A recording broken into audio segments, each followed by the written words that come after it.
નર્મદાથી એક મોટા સમાચાર સામે આવી રહ્યા છે, જેમાં ધારાસભ્ય ચૈતર વસાવાએ કલેક્ટર અને અધિકારીઓ છે તેમને ખખડાવતા ખળભળાટ મચી જવા પામ્યો છે।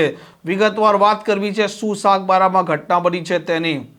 વૈષ્ણવજન તો તેને કહીએ જે પીડ પરાઈ જાનાને રે।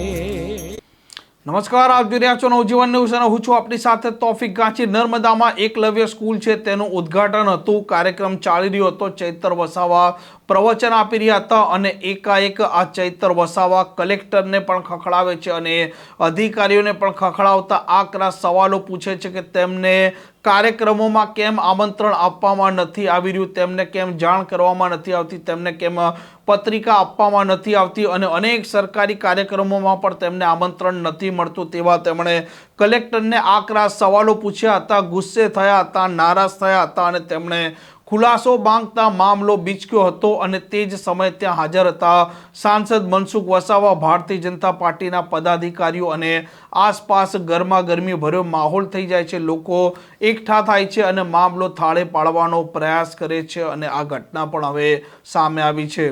એમને બીજી વાર પણ મળ્યા હતા સાહેબને, તે પણ યાદ છે કે બીજી વાર પણ અમે મળ્યા હતા સાહેબ સાથે। આપણા વિસ્તારના બાળકોના ફૂડ બિલની પણ અમે ચર્ચા કરી હતી કે આશ્રમ શાળામાં ભણતા બાળકોને ફૂડ બિલમાં 2100 રૂપિયા મળે છે, પર ડે ના 70 રૂપિયા મળે છે, તો બાળકો ખૂબ સારી રીતે ભણે, એની થાળીમાં પણ પૌષ્ટિક આહાર હોય, એ બાબતની અમે એમની સાથે ત્યારે પણ ચર્ચા કરી હતી।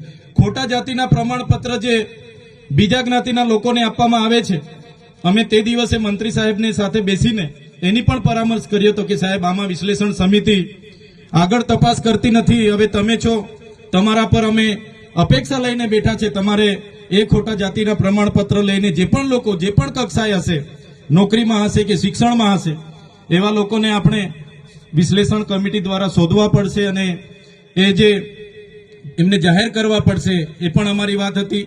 જે 40% માર્ક્સ ફરજિયાત લેખિતમાં લાવવાના એવી જે હમણાં ગૌણ સેવા પસંદગી મંડળે નિયમ બહાર પાડ્યો છે, ત્યારે આદિવાસી સમાજને આર્ટિકલ 330-332 અંતર્ગત જે શૈક્ષણિક અનામત મળી છે, ત્યારે અનામતની બેઠકો 40% માર્ક્સ ફરજિયાત લાવશો તો જ નંબર લાગે એવી જે કન્ડિશન છે, એના લીધે કેટલાક સીટો આપણી ખાલી રહી છે। તો સાહેબશ્રીને અમે એનું પણ ધ્યાન દોર્યું હતું અને એમાં પણ આવનારા દિવસોમાં અપેક્ષા રાખીએ છીએ કે એમાં પણ ગુજરાત સરકાર આપણા મંત્રીશ્રી રસ દાખવીને આગળ તજવીજ કરે।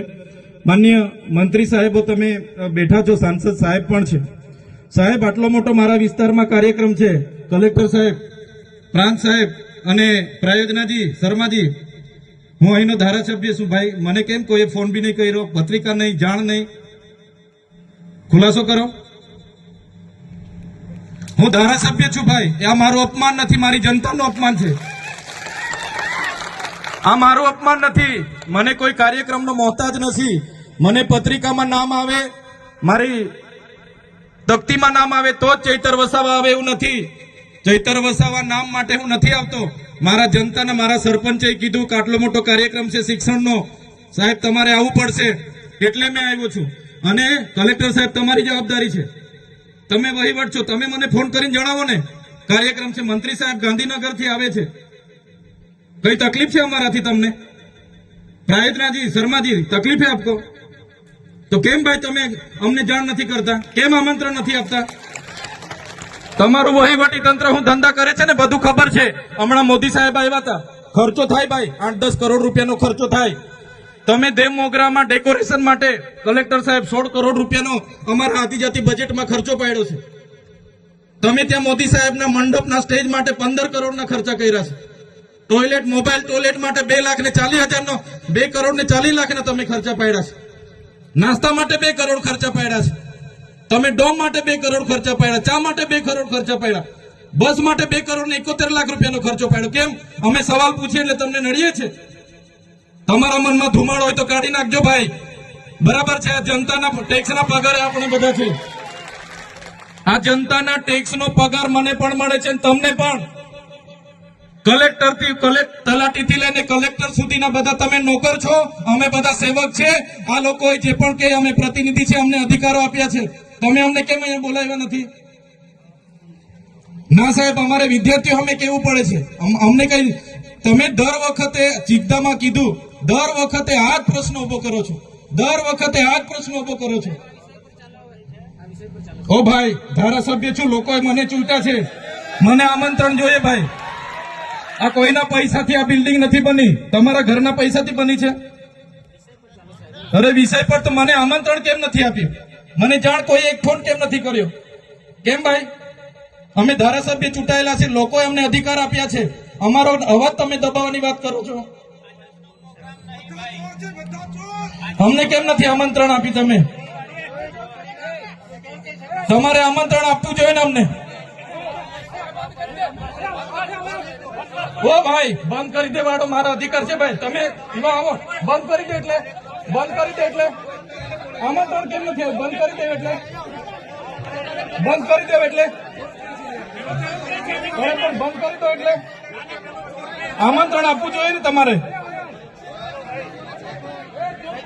અમને તમે આમંત્રણ કેમ નથી આપ્યું ભાઈ? અમે ચૂંટાયેલા ધારાસભ્ય છે, અમને એક ફોન કોઈનો આવ્યો નથી. કલેક્ટર સાહેબની જવાબદારી છે. આ કોઈના કમલમના પૈસાથી બિલ્ડિંગ નથી બની ભાઈ. કોઈ તો પછી પણ સાહેબ, અમે તમારી રિસ્પેક્ટ કરીએ છીએ સાહેબ, ને દરેક સરકારના કાર્યક્રમમાં હું હાજર રહું છું.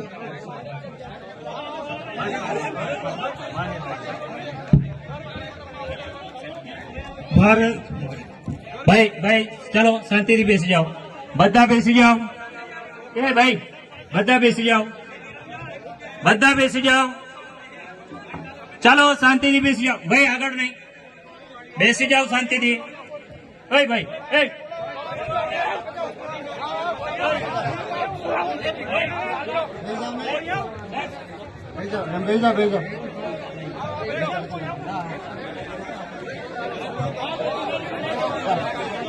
આમ ધારાસભ્ય ચૈતર વસાવા આકરા છે અને તેમણે સવાલો પૂછ્યા કે આ એકલવ્ય સ્કૂલ છે તે પ્રજાના પૈસે બની છે, નહીં કમલમમાંથી આવેલા પૈસે, અને તેમને આમંત્રણ નથી મળતું તે તેમનું અપમાન નથી, પરંતુ જે જનતાએ તેમને ચૂંટી ધારાસભ્ય બનાવ્યા છે તે જનતાનું અપમાન છે, અને સ્વાભિમાનના ભોગે કોઈ પણ બાબત ચલાવી લેવામાં નહીં આવે તેનો વિરોધ થશે, તેમ કહી તેમણે આકરા તેવર પણ દર્શાવ્યા છે.